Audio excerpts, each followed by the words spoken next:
তো এই কোশ্চেনটা বলেছে the price of 3 notebook and 6 pen is 3000। Okay, তাহলে আমি এটা ইকুয়েশন ফর্মে লিখে নিচ্ছি।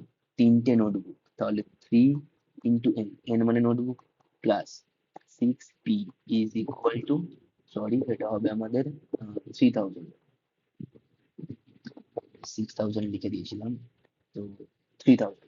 এবার আমি যদি 3 কমন নিয়ে নিই দুদিক থেকে, তাহলে 3 3 ক্যান্সেল আউট হয়ে যাবে, তাহলে পাবো n plus 2p is equal to 1000। এটা আমার 1 নাম্বার ইকুয়েশন নাম দিলাম।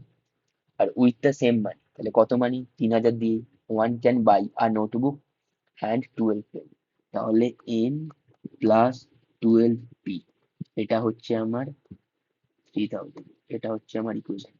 ওকে, কোয়েশ্চেন বলছে Raju wants to buy 15 pen, তাহলে 15টা পেনের দাম কত।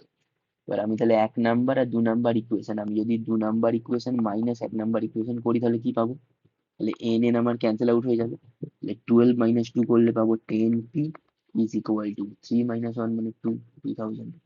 তাহলে একটা পেনের দাম কত, 200। তাহলে 15টা পেনের দাম কত হবে, 15 × 200, মানে 15 × 2 = 30, তাহলে 3000 টাকা। তো আমাদের আনসার কোনটা হয়ে যাবে, অপশন